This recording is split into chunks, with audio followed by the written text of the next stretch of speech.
time frames, it worked out better for us to get him to give a lecture while he was overseas in Europe. So very, very happy to welcome Kirk aboard. Kirk has been an associate of the United Lodge of Theosophists in Santa Barbara since 1979. He's a frequent presenter of theosophical things, and he's also written numerous articles for theosophical publications. Kirk co-founded a YouTube video channel called Studio Vach, which is dedicated to Theosophia. And the group that Kirk is part of, the United Lodge of Theosophists, had a lecturer called Raghavan Iyer who presented a lot of wonderful teachings, and they kindly sent out some of these editions and books out to the lodges around Australia, and we've been working with those. So we've been really fortunate to make this connection, and we're really grateful to have Kirk with us this evening. So Kirk, thank you, and I'll pass it over to you.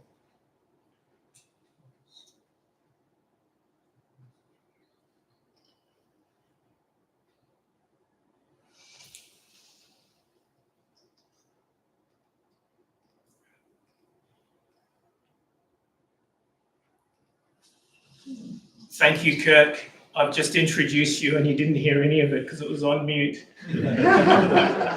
Right. I gave you a wonderful introduction, so thanks for joining us. Okay, well, thanks for that, Jared. And thank you and the Brisbane TS for inviting me to give a talk today. It's really always a delight for me to meet with other members of the Theosophical Sangha worldwide. That's now made possible by computer technology and satellite technology. So it's really a joy for me to be able to present today for you. And I hope that today also represents part of a growing stream of fruitful exchange over the coming years between Brisbane and California theosophical communities. I'd like to begin by acknowledging the main sources and inspiration for today's talk. The lion's share of it comes from one of four sources, all outstanding authors: H.P. Blavatsky, of course, W.Q. Judge, Raghavan Iyer, and Helen Valborg. And an excellent online source for all four of them is this one, theosophytrust.org. We're looking at the opening page menu bar there. And in particular, the one on symbols has probably 40 or 50 articles written by Helen Valborg, who has passed away just recently, but who was a professor and researcher in cultural anthropology in California and a very devoted student of theosophy, but who also wrote between the years of 1975 and 1989 dozens of remarkable articles on theosophical symbology, including one on Shambhala, which is very worthwhile looking at.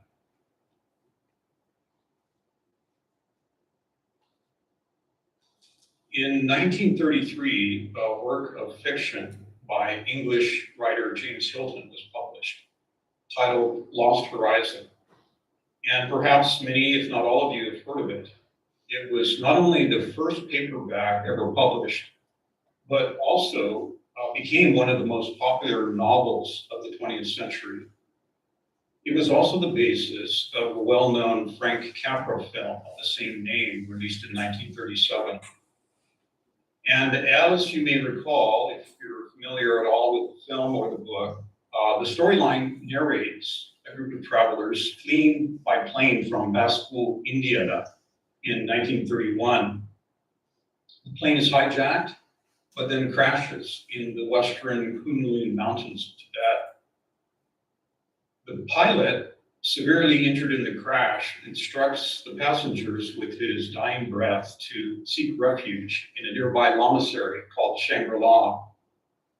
And shortly thereafter, a convoy of monks from Shangri-La mysteriously appears and guides the group through a raging snowstorm and these precipitous cliffside pathways to a lush, protected valley where a peaceful community resides in a sunlit utopia. The community is governed by a wise telepathic abbot who is later discovered to be 250 years old, revealing one of the magical properties of Shangri-La. People still age, but at a much slower rate. The author, James Hilton, had been to the Himalayas and by his own account, derived his inspiration for Shangri-La from the isolated communities he visited amidst the peaks. His semi-fictional account of Shangri-La seems to have struck a deep chord in the soul memory of humanity, for the novel gave rise to the use of the term Shangri-La as a common name for any utopia. And famously, President Franklin Roosevelt called the Maryland presidential retreat Shangri-La, though it was later renamed Camp David by President Eisenhower. And for all we know, Hilton may have also been familiar with the writings of H.P. Blavatsky, because at that time, in the early 1900s, Theosophy was a kind of countercultural force that was known worldwide. And HPB, as we know, repeatedly refers to the sacred mysteries of an imperishable sacred isle and the community of white adepts and masters of wisdom residing there. A center of dateless and deathless wisdom, it is known in both Hindu and Buddhist texts as Shambhala, and according to Theosophy, is no mere fantasy, though the details differ significantly, both from those given by Hilton and the Hollywood Christianized movie version by Capra. Shambhala is a Sanskrit word with a range of meanings. It can mean a bank or shoreline, provisions for a journey, and also the source of happiness. And in the Vishnu Purana, which is one of the most ancient of all the Puranas, whose date of origin really is unknown because it was passed down verbally for generations before it were being put into print, there is this, Shambhala is described as a kingdom, a sacred kingdom from which all the avatars of Vishnu have emerged. And it is also the place given as a kind of prophecy from which Kalki, the next or 10th avatar, is forecast to emerge amid fire and flame to usher in a golden age. And Blavatsky left little doubt that it is exactly this cyclic avatar that is behind the Theosophical movement, though the term Shambhala is not frequently used. From the SD, she says that Argya Nath is a title of the Maha Choha, meaning the Lord of Libations, and Argya Varsha, the land of libations, is the mystery name of that region, which extends from Kailash Mountain nearly to the Shamog Desert, from within which the Kalki avatar is expected. Argya is another ancient Sanskrit word with a range of meanings. One is that which is invaluable or venerable, that which is worthy of being honored and watered as a form of sacred offering to a deity. And Blavatsky also referred to Mahachoha as, in one of her letters, as her master's master, and also as the Paraguru. The Kalki avatar, by another name, is the Maitreya Buddha, exoterically referred to as the fifth Buddha, although both HPB and Tibetan Buddhism make it clear that there is a long succession or lineage of Buddhas that have incarnated in the last 1 million years alone. Exoterically, Maitreya is due to arrive quote, at the culmination of the great cycle, unquote, wherein, quote, the minds of those who live at that time shall be awakened and become as lucid as crystal. Similarly, while some Hindu texts state that the Kalki avatar will arrive only at the end of Kali Yuga, others offer differing accounts. Some refer to him as an invisible force, others as a conqueror leading an army, reestablishing righteousness and providing a new start for humanity. The Bhagavata Purana mentions 22 avatars of Vishnu rather than the standard 10, but after enumerating them adds the incarnations of Vishnu are innumerable, like the rivulets flowing from an inexhaustible lake. And HPB says the same, that avatars as the self-conscious descent of the Logos, quote, the word made flesh, unquote, as given in the Christian tradition, are countless. Their cycle of incarnations providing a central key to the meaning of the Old Testament, the zodiac, and the cycle of yugas, races, and grounds. And while also speaking of greater and lesser avatars in the secret doctrine, HPB also equates them with Mahatmas. These personages, she says, may just as well be called rishis or avatars, etc., as they are great Mahatmas or Buddhas and are a universal and common property. They are historical sages, at any rate, for all the occultists who believe in such a hierarchy of sages, the existence of which has been proved to them by the learned ones of the fraternity.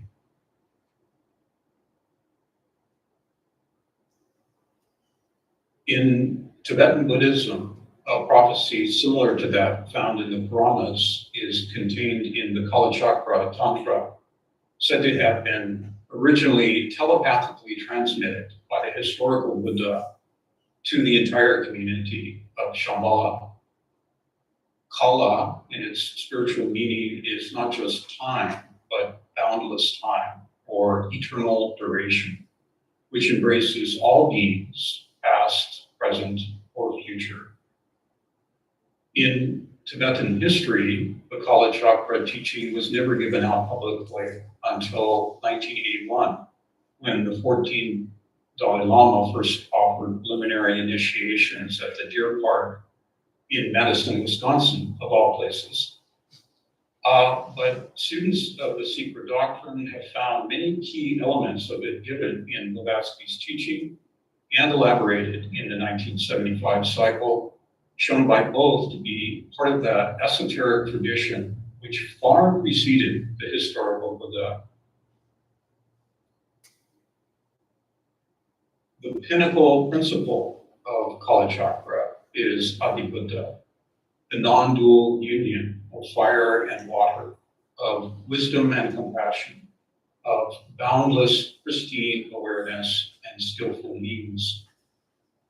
In her articles on the mystery of the Buddha, HPB states that whether called Adi-Buddha or Mahavishnu, it is the seed of all divine incarnations of whatever tradition, she says, linked to the first Logos, called Vajradhara in the voice of silence, also called the Lord of all mysteries and the silent watcher.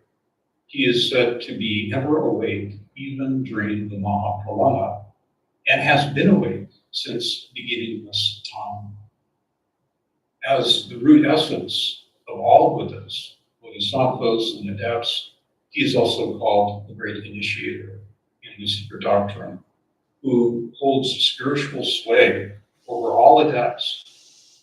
He is that nameless one who has been given many names, who ever remains at his self-chosen post on the threshold between light and darkness, between the timeless and the time-bound, for the sake of all pilgrim souls who would venture to find their way to that region of freedom and light from which he is said to be a voluntary exile. He is also, therefore, referred to as the highest innate gnosis, the root wisdom, encircling and pervading the minds of all sentient beings, transcending both samsara and nirvana. Reminiscent of both sutra and mandala depictions, Raghavan Iyer spoke of a galaxy of Mahatmas ever present within the aura of the avatar.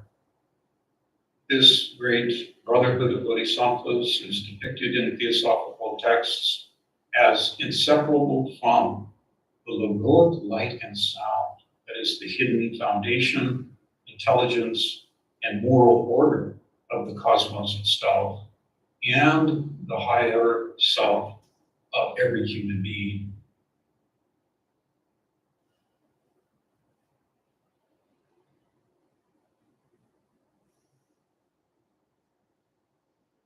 The beings emanated from the triune logos have the representation and correlation in every tradition. From the, quote, mind-born sons of Brahma of Hinduism, to the music of the spheres and the eternally existing numbers of Pythagoras, the seven Sephiroth of the Kabbalah, and the Elohim of Christianity, these first seven breaths of the dragon of wisdom, as they are called in the SD, are also known as the Dhyanis or Dhyan Chohans. In the cosmogenesis of stanza 4, they are depicted as arupa, that is formless centers of enlightened cosmic consciousness emerging from the word as the active emanating agents of the divine mind, also called Mahat or Mahabuddhi, and divine will, referred to as Kamadeva or divine eros or Fohat in the secret doctrine. They are said to be the pinnacle and culmination of vast hierarchies of beings who willingly descend into diverse limitations of each macrocosmic and microcosmic system, from the countless solar systems to the ephemerals of the through a process analogous to what we call dhyana. They also repeatedly take birth in human form as great spiritual teachers, guides, and reformers.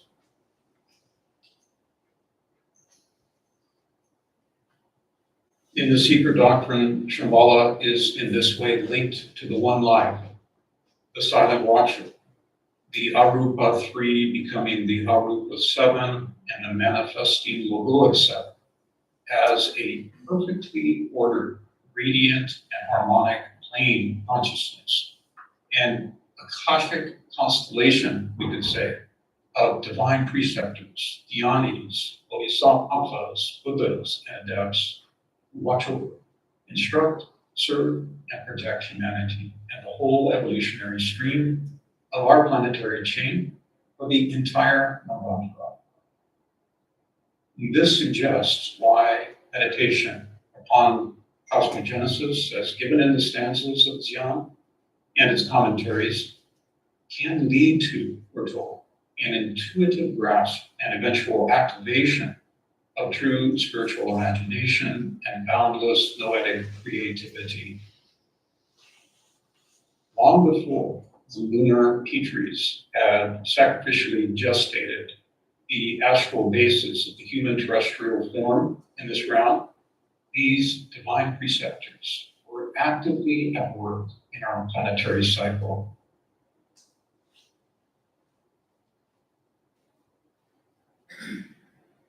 The intuitive individual who turns inward, giving reality to the secret wisdom within the sanctuary of immortal consciousness, will necessarily turn back far beyond the confines of recorded and unrecorded history, beyond manifested events and finite memory. One must thus return to the primal fount of one's deepest kinship with enlightened beings on the imperishable sacred land, who were the divine guardians that nursed and protected the first root race. No poetical description philosophical account or scientific scheme could do justice to that primordial state of collective consciousness.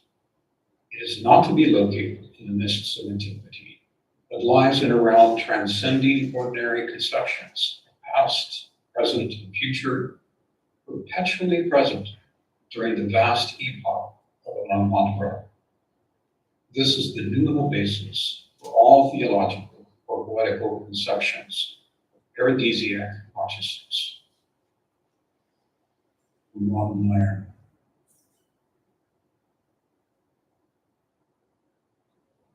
The fifth class of these dhyanis, also called the Kumaras, are a host of beings, we're told, from previous theaters of evolution, whose dharma it is to voluntarily descend into the earliest ethereal human forms in order to guide nascent humanity.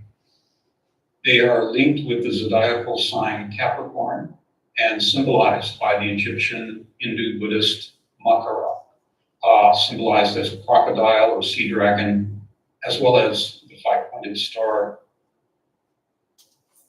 In the Hindu Vaishnavite tradition, these, quote, sons of the fire mist, unquote, would be seen as aspects of Krishna, known as Adiyashna, the great sacrifice. As the incarnating agents of Icha Shakti, Kriya Shakti, and Jnana Shakti, divine will, divine imagination, and divine knowledge. In the early third race, they are said to have emanated in unison a banyan tree of bodhisattvas, known as the sons of will and yoga, who formed a nursery for all future human adepts in our cycle. And this would seem to link Shambhala not only with the first race, North Pole, but also with that continent referred to as Hyperborea, the second race continent, which is associated in the ST with Northern Asia, with Greenland, Norway, and Sweden, towards which the third race, the Lemurians, are said to have gravitated.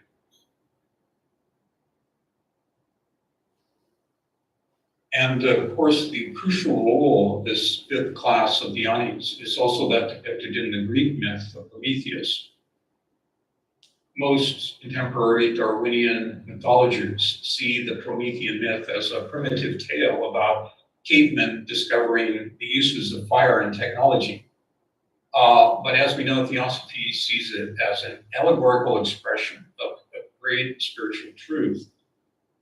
Out of pity for the human race, Prometheus defies the will of Zeus by stealing the fire of Hephaestus, the creative fire of direct spiritual awareness and self-consciousness, of foresight and insight, of universal ideation, benevolent choice and responsibility, and delivers it to mankind.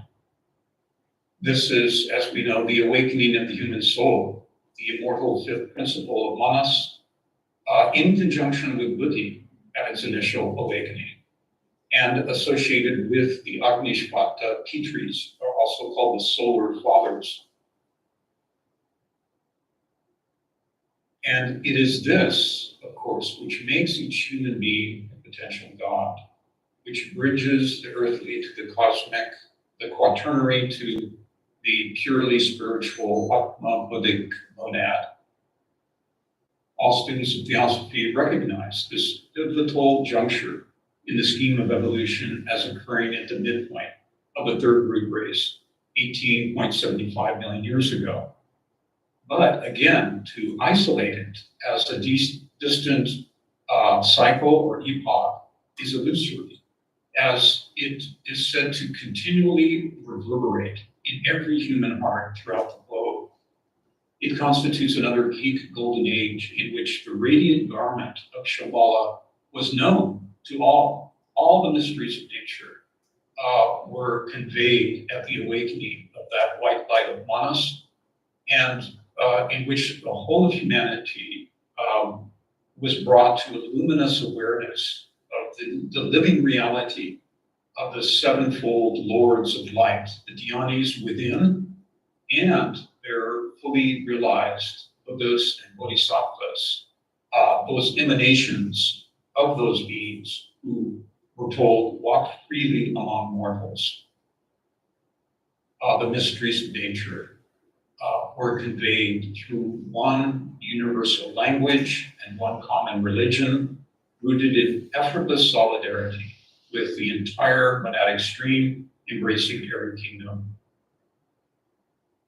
We're also given vivid descriptions of the natural and irrepressible receptivity and devotion which arose from that awareness, and which made possible this transmission of divine wisdom as the seminal and original basis of all the arts and sciences and the first foundation stone of our most ancient civilizations.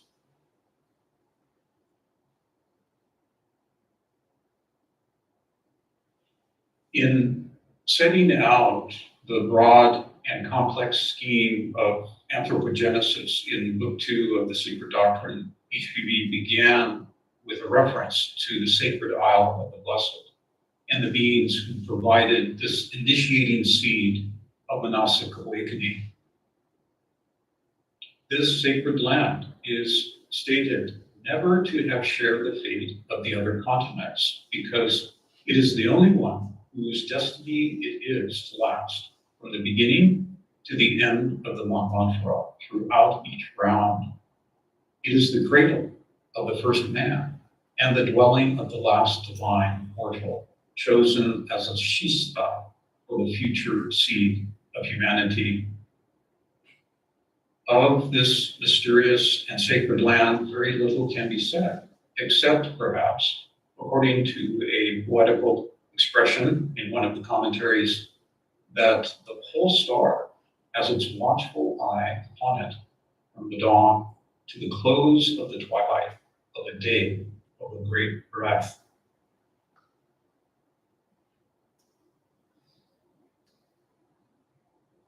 From this imperishable land, also called the White Island, every greater or lesser avataric incarnation has descended. Every great initiate, spiritual teacher, and moral reformer, from those of the divine dynasties to the messengers of the Great Lodge who have invariably appeared in the last 25 years of every century of our current epoch, were linked to or instructed by this dateless and deathless Shista of Shambhala.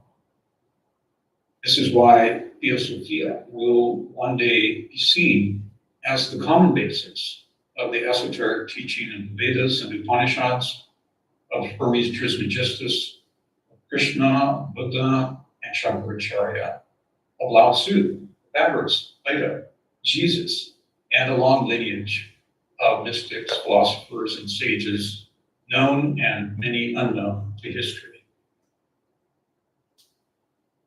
And this is why Shambhala, like the Garden of Eden, also refers to every true mystery school, wherever they have emerged on the globe in time and space. HVB indicated that Tibet is only one of several such esoteric schools, quote, the seat of which is beyond the Himalayas and whose ramifications can be found in China, Japan, India, and even Syria, besides South America, unquote. Her infamous travels crisscrossing the globe were no doubt drawing magnetic lines of intercommunication between these centers. By her own prophecy, she prepared the way for the 20th century messenger and the reestablishment of the mystery schools in the West as the cornerstone of the distant sixth subrace, now forming on American soil.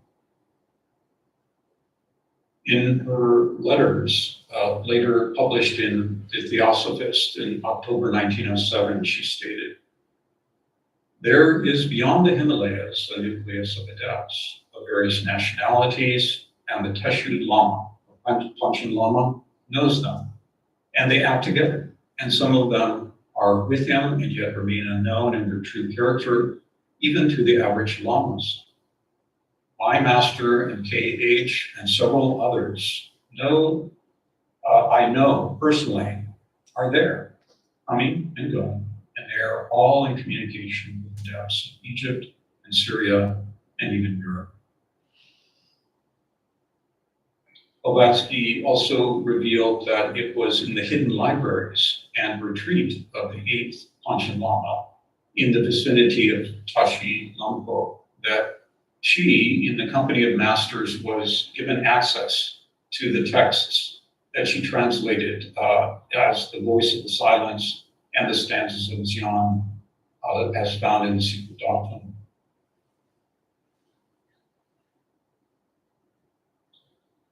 The golden age that arose with the descent of the Promethean host was eventually forgotten by humanity. In the process of descent and individuation, the divine light of spiritual awareness was naturally eclipsed, we're told, by the differentiation of the senses and the cultivation of the capacity for reason and experience on the astral and physical planes. But this clouding of inner vision was compounded by the misuse of the newly awakened faculties.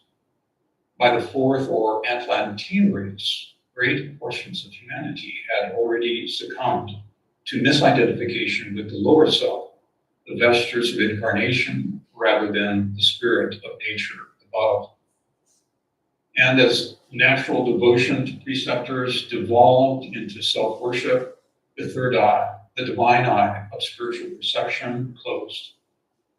The imperishable Buddha Yoga, spoken of by Krishna, was neglected and forgotten.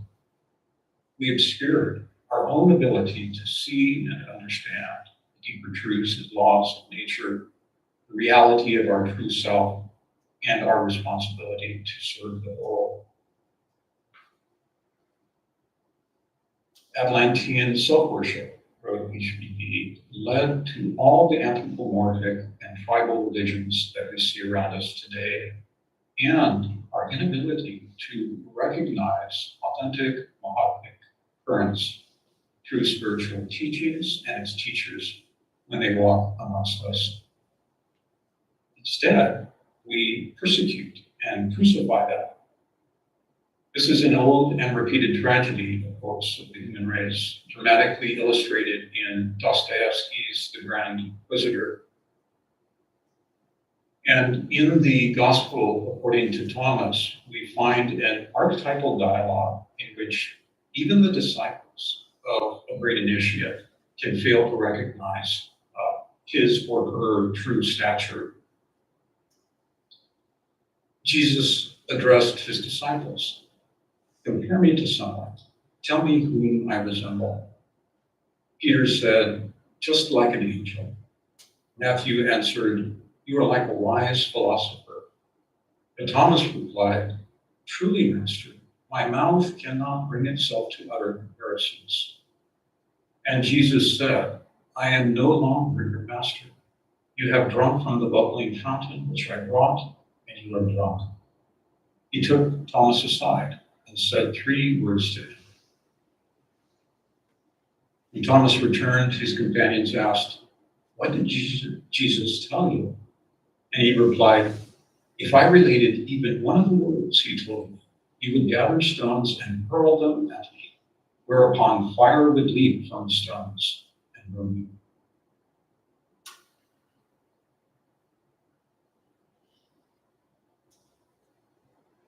As the Buddha taught in the fire sermon, we also fail to recognize the illusory and afflictive state of the skandhas, constantly aflame with the fire of sense experience, of separative egotism, of illusion and delusion, of passion, greed, lust, and anger. Called kalamanas in Theosophical teaching, the lower ego dissipates the chaotic energy of the spiritual will, which otherwise would naturally draw us toward a higher life and deeper perceptions. In the Greek myth, this was symbolized by the angry and despotic Zeus, who kept Prometheus chained to the rock of matter, tortured daily by the vulture of insatiable desires. This is one way of describing the fundamental predicament of our age, a form of psychic global warming. But there is a fire which destroys and a fire which purifies and uplifts. When such a fire is voluntarily and self-consciously cultivated, it is called tapas in Sanskrit and tummo in Tibetan. This is that Promethean fire which dispels illusion, alchemically transforming us through purification, self-correction, and self-regeneration. HVB called Prometheus the first philanthropist, the flame of natural sacrificial devotion to the needs of others and to universal enlightenment. Called bodhicitta in Buddhism, this flame of altruistic devotion can be rekindled by each one. And what begins as a tiny spark can rise to a mighty flame, capable of showing many others the way. An outline of the sevenfold path by which this is done was given by HVB in her translation of the Voice of Silence, a series of fragments, as we know, from a much larger treatise, fresh from the hidden libraries of Shambhala. In 1889, it was also the first rendition in the English language of the esoteric Paramita path offered for the daily use of disciples. The beginning step and the first portal, called Dhamma, the key of charity and love immortal, is reflected in the soul-nourishing words of the Kuan Yin pledge.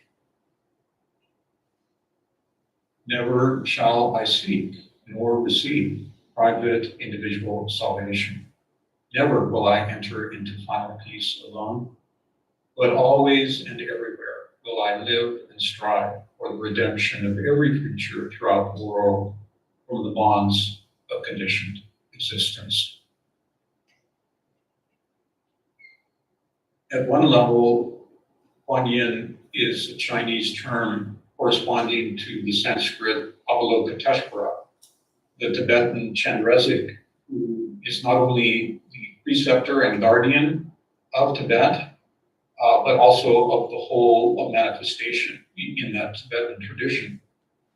And in stanza 3 of the Secret Doctrine, Kuan Yin is neither male nor female, but, quote, bright space, son of dark space. That is the paradigm and pristine source of all creativity in the cosmos, the veritable logos, or verbum, of Parabrahm, and again, lazy divine dragon of wisdom, spoken of earlier. Kuan Yin is connected with the hidden power in every human being to produce a result that is beneficent. There's a latent Kuan Yin in every human being. It is the voice of conscience at the commonest level. It is the Chitkala, the voice of the guiding Dhyani of the developed disciple. At the highest level, it is Nada, the voice of the silence, the soundless sound, that which is comprehended in initiation and ceaselessly reverberates in the Anahata, the depthless center of the human body, transformed into a divine temple.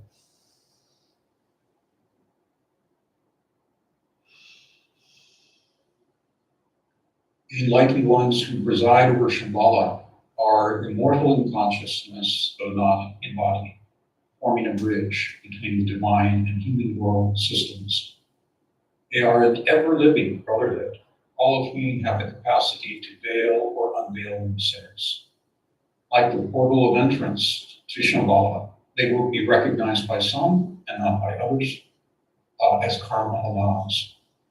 They are said to embody all the highest virtues and excellences of the tenfold Paramita path, manifesting on inner planes all the highest Shaktis, while also wholly resonating with the demiurgic logos, the highest needs and purposes of our planetary system as a whole, and the particular needs of the cycle into which they incarnate.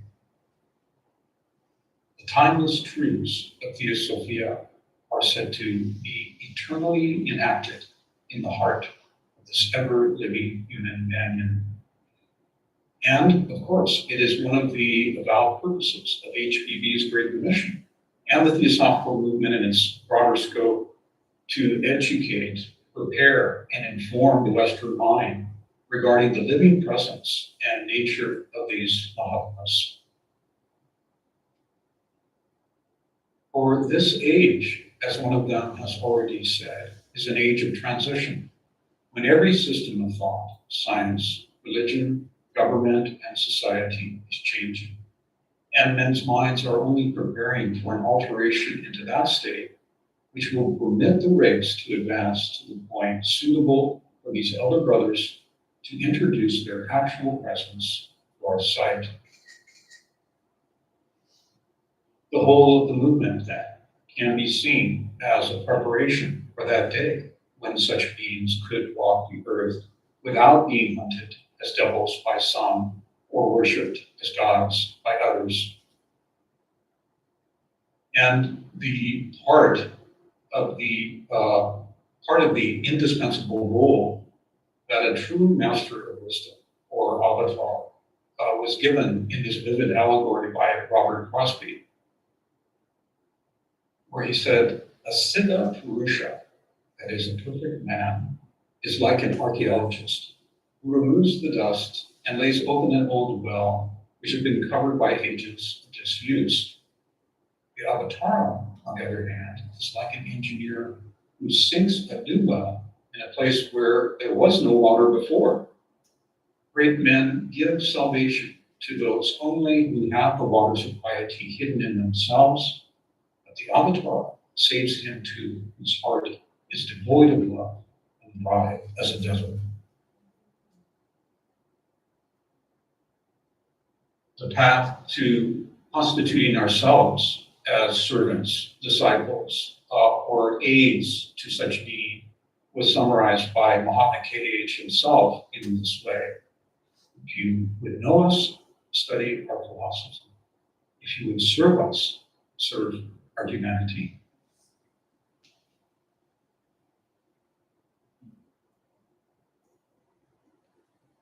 Like the masters behind the Theosophical movement, like HPB and Judge, Raghavan Iyer often referred to the moment of choice that faces humanity in the current epoch. In the cycle of 7 rounds in our planetary system, as outlined by Theosophy, it is only in the 5th round, many millions of years in the future, that Manas will be fully developed and humanity as a whole will be able to knowingly choose between good and evil, between eternal life and death.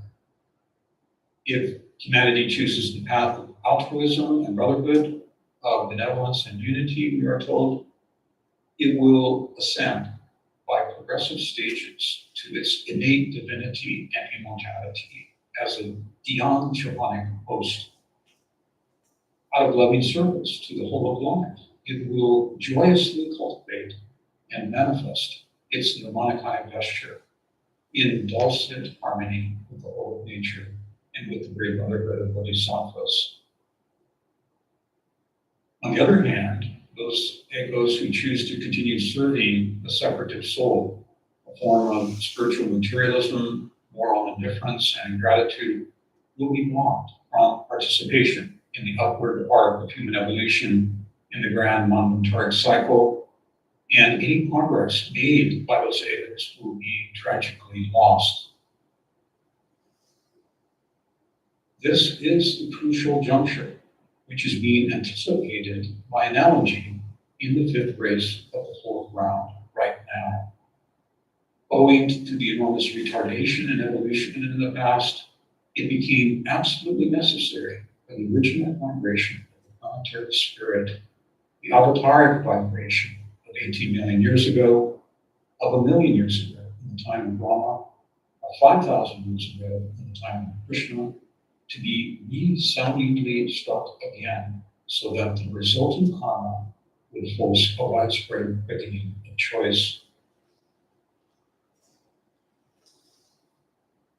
For this reason, he wrote, the 5,000-year transition cycle within Kali Yuga, at the dawn of the Aquarian Age and the culmination of the 7th century plan, is one in which the stakes are very high.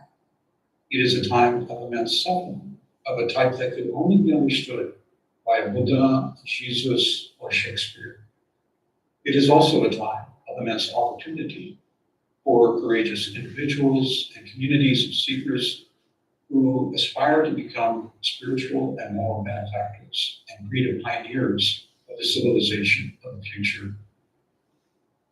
The titanic struggle between benevolence and malevolence, between universal altruism versus materialism, sectarianism, and separatism, which would otherwise be resolved in the 5th round, is taking place right now in the 5th race.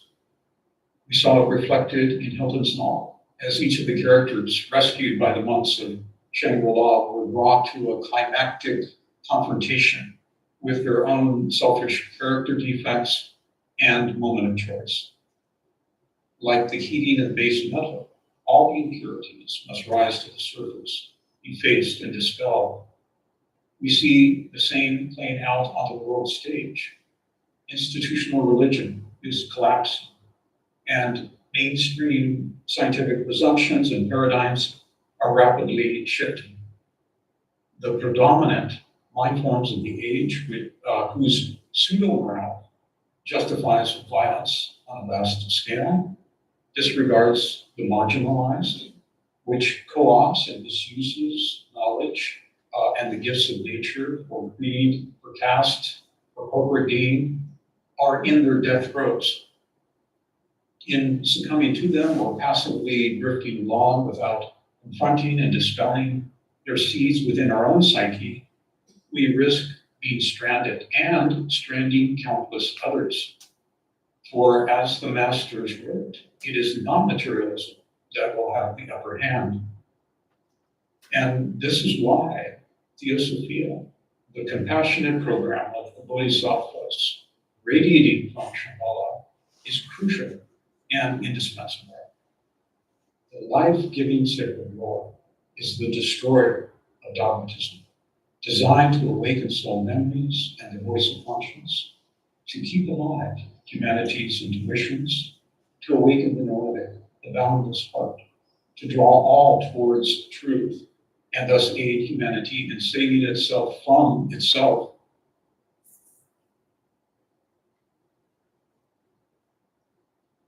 In the epitome of theosophy, W.Q. Judge points out that it is a misuse of terms to say that the spiritual nature can be cultivated. The real object, he says, to be kept in view is to so open up and make porous the lower nature so that the spiritual may shine through it and become the guide and ruler. The immortal God within us, he says, is cultivated only in the sense of having a vehicle prepared for its use into which it may descend. For most people, the divine triad is not in the person, but hovers, he says, so to speak, above us. It is always joyous, blissful, and peaceful, unconcerned and independent of all internal and external conditions and circumstances of the incarnated being. And it overflows with a boundless ananda, joy and bliss, absolute knowledge and universal compassion. It continually partakes of the divine state, conjoined with God's, he says, feeding upon ambrosia. The aspiration of the student, therefore, he points out, is to allow that light of knowledge to shine through and animate what we call personality. While this is clearly the alchemical work of many lifetimes, it is also said that because of our divine heredity, even a beginning student is innately capable of releasing, through benevolence and noetic thought, vibrations that can help, heal, and uplift all life patterns, thus contributing to the work of the Great Brotherhood. The idea that an unenlightened human being can effectively generate a seed of enlightenment is the central assumption behind the compassionate teaching of Mahatmas, of Bodhisattvas, of Buddhas, and Christs. A drop of water is suggestive of an ocean. A flashing spark or single flame is analogous to an ocean of light. The minuscule mirrors the large. Herein lies the hidden strength of the Kuan Yin pledge. What may seem small from the standpoint of the personal self, when it is genuinely offered on behalf of the limitless universe of living beings and of all humanity, past, present, and future, can truly negate the finality of finitude, the ultimacy of what seems urgent, the immensity of what appears immediate. The human mind ceaselessly creates false valuations, giving ephemera an excessive sense of reality in order to uphold itself in a world of flux. To negate this tendency in advance and to assign reality only to the whole requires a profound mental courage. It requires, while one is alive, a recognition of the connection between the moment of birth and the moment of death, of the intimate relationship between the pain of one human being and the sorrow of all humanity. But it also involves a recognition that greater beings than oneself have taken precisely such a vow, have affirmed this pledge again and again. Therefore, one can invite oneself, however frail, however feeble, into the family of those who are the self-chosen, unacknowledged, but unvanquished friends of the human race. That's the close of our talk, and we end with the sincere wish that all beings may discover Shambhala. Thank you.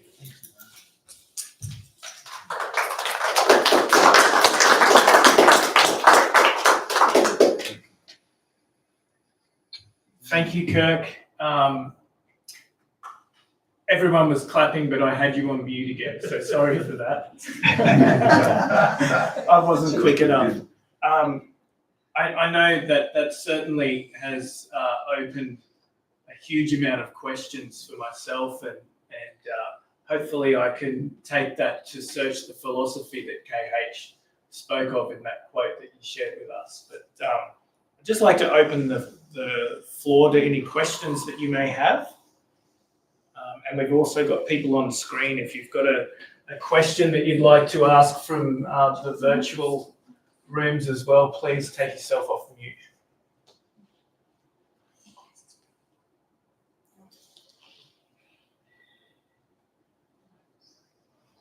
Kirk, maybe for myself, just a question. Would you maybe like to comment a little bit more in the centrality of bodhicitta for Theosophists, and that theme from the Voice of the Silence about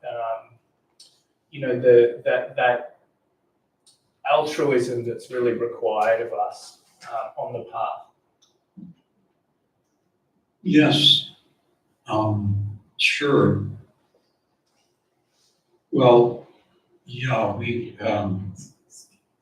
could do a whole other hour on bodhicitta, but of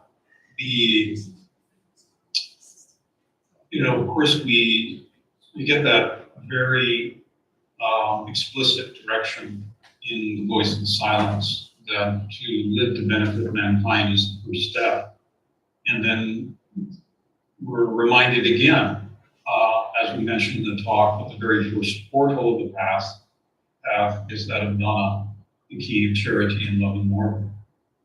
And we also have that remarkable quote that I also read out, in which what we call Kuan Yin is the voice of the Dhyani within us, right? And also ultimately becomes what we call the voice of the silence, the soundless sound. And we get this whole idea about altruism, the altruistic wish that all beings should find peace and happiness, true peace and happiness, and awaken to their true spiritual nature, called bodhicitta. We find this again and again in other Tibetan Buddhist texts. One in particular, which is another one of my favorites, is that by Shantideva called Bodhicharya Vatara, which is a guide to the Bodhisattva way of life. And just briefly, one of the things he points out is that at the beginning stages, this awakening of the seed, which he says is more difficult to find than a grain of sand in a haystack. But that it does exist in the heart of every human being, and once it's found, it's realized to be the most precious of jewels. It is that which will is the gem of gems, he calls it, which has the capacity, when it's fully developed, to relieve the suffering of humanity. And but at the beginning, it's tainted by our separative identity, by various factors of ignorance, of personality, all the afflictions of personality, greed, anger, hatred, etc. So when one can affirm that altruistic wish, at the same time recognizing that there's impurities in one's nature that have to be overcome before it can be fully cultivated. And so at the beginning, it's referred to as relative bodhicitta for that reason, because we still have a sense of separation between self and other, for example, as sort of the base of our ignorance. But that as it is cultivated, and the entire path, as it's described there, is the purification, the cultivation, the enlargement, the growth of that seed of bodhicitta. And we get that statement from Tsongkhapa that only this divine love is crucial at the beginning, at the middle, and at the end of the path. Because at the end is what Shantideva calls absolute bodhicitta, where there is no longer the sense of self and other. So it's not tainted by any form of duality, in fact, not even that of samsara and nirvana. So it becomes compassionate itself, becomes the absolute. And we get that same theme reiterated for us at the end of the Voice of the Silence, right? That Alaya self, very self of nature of the whole, is compassion absolute. Thank you.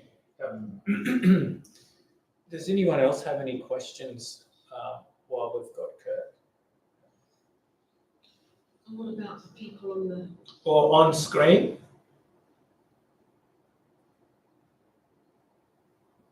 You just need to take yourself off mute if you've got a question from one of the virtual rooms as well.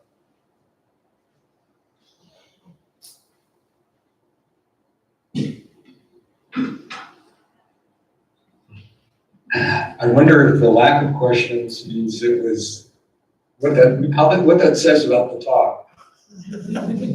I think we're all just going away to think about it all and chew on the content.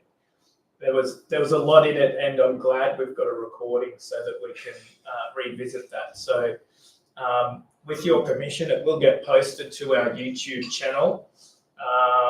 And I was just thinking, if people wanted to know more about Raghavan and the philosophy that you mentioned from KH, you had the website that you pointed us to at the start. So we might actually put that in the commentary and the link on the YouTube channel. But you've also got your own YouTube channel called Studio Vach as well. Did you want to maybe just briefly tell us the sort of content that goes on there? Well, sure. Yes, if you go to YouTube and you search Studio Vach, you'll see there's only, I think, 17 or 18 pieces there, and it's really something that's evolved over 5 or 6 years now. We started off, we were just doing podcasts, so some of the things that are posted there are basically audio recordings with a single image. But then more recently, with actually with COVID and the opportunity to give talks online, in which it becomes very easy to include imagery along with one's talk, the presentation, we started creating videos. And so I think there's maybe 7 or 8 videos, which are, they were basically talks that were transformed into a YouTube video. But there's been a kind of a surprising interest in several of them. There's one recent one on the age of Aquarius, and also one on Henry David Thoreau and his relationship to the Theosophical movement. Because on American soil anyway, he was one of the real predecessors who was exposed to Eastern traditions through the Gita and other texts, and was a profound thinker and poet himself. His very famous book called Walden recounts some of the deep insights that he had regarding nature and human nature. And it was really like it's so resonant with the teaching given by Blavatsky and the Key to Theosophy and the Voice in the Silence, that we tried to show the parallels. And in fact, you know, where Thoreau lived most of his life in Boston was only 30 miles or so from where one of the centers, theosophical centers, were that emerged maybe 30 or 40 years after he passed away. So anyway, that's has become a popular one of the popular videos. But there are also very basic. It was intended originally to be an introduction to Theosophy for someone who is unfamiliar with it. So you'll find that there are 5 or 6 that are give kind of baseline teaching of, you know, what is Theosophy, what is karma, what about reincarnation, and so on. And who are the elder brothers? That was one of the first ones we did, which actually goes along very well with this theme that we gave today. So yes, please, if you get a chance to visit and you find it helpful, leave a comment.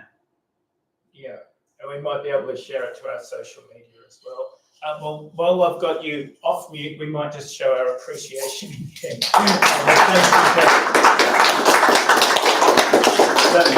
That was really wonderful and so good of you to be able to join us from Sweden while you're on holiday. So thank you.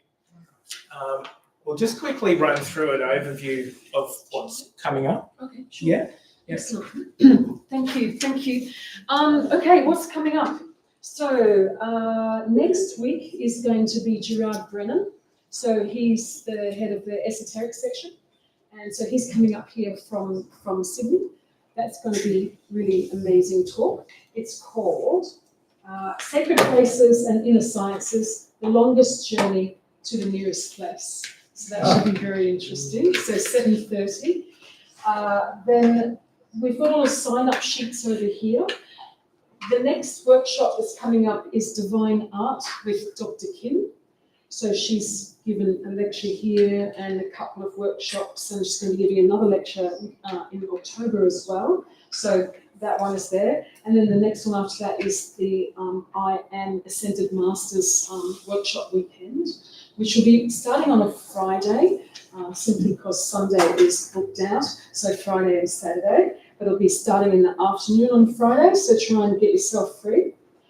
We've got the Sacred Women's Circle coming up after that.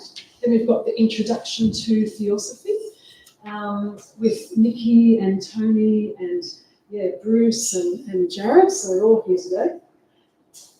After that, we've got our next art workshop. It's called The Oracle with Phoebe. So she used to do my role for about 20 years or something like that, a long time.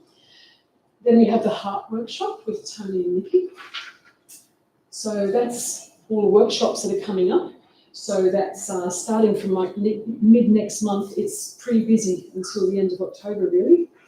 Then we have 2 retreats. So the Springbrook retreat is at the end of October. They're both in Springbrook, but this is the Paths to Healing. So Walter Mason and Stephen McDonald and Nikki again. And who's the 4th one? Simon. Yeah, Simon.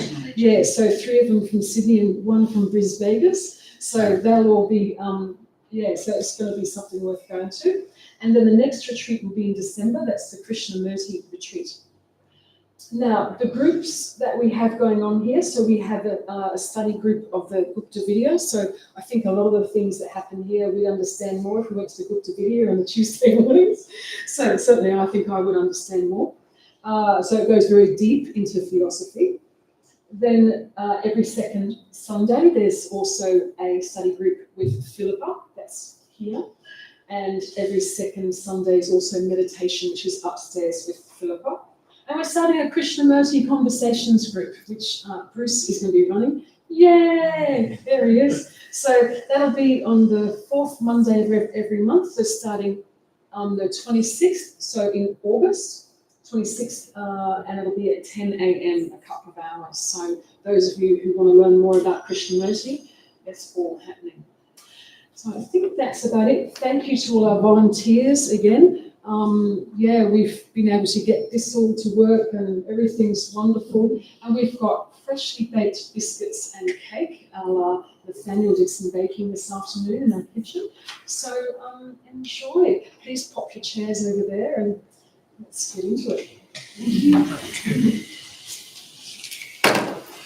Thank you, Kirk.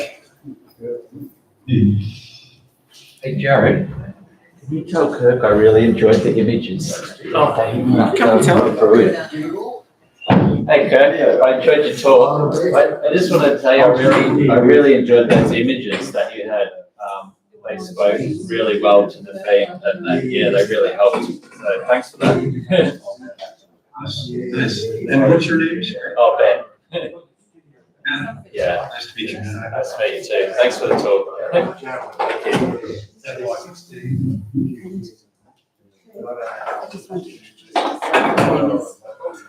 There we go.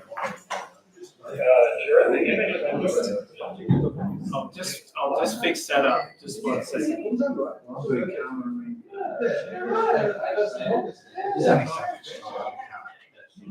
I've just taken